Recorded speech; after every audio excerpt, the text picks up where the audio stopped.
Hello everyone, this is सपना। I am back with my new video.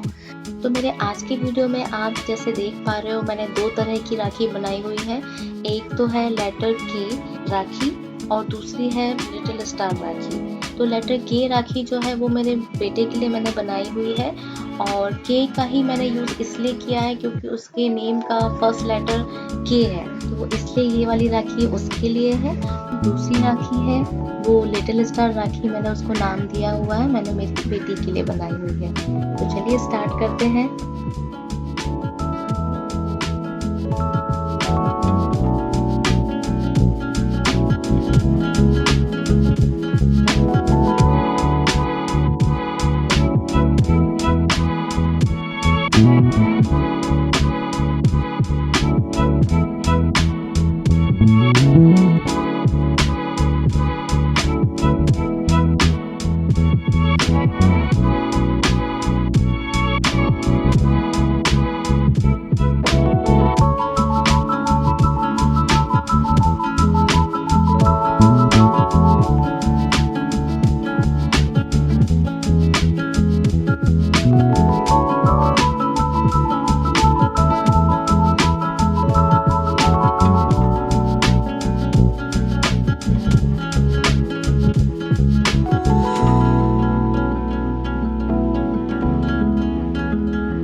आपको मेरा ये वीडियो पसंद आया होगा। यदि आपको ये वीडियो पसंद आया है तो प्लीज़ इसे लाइक करें, शेयर करें, कमेंट करें और मेरे चैनल को सब्सक्राइब करें। Thank you.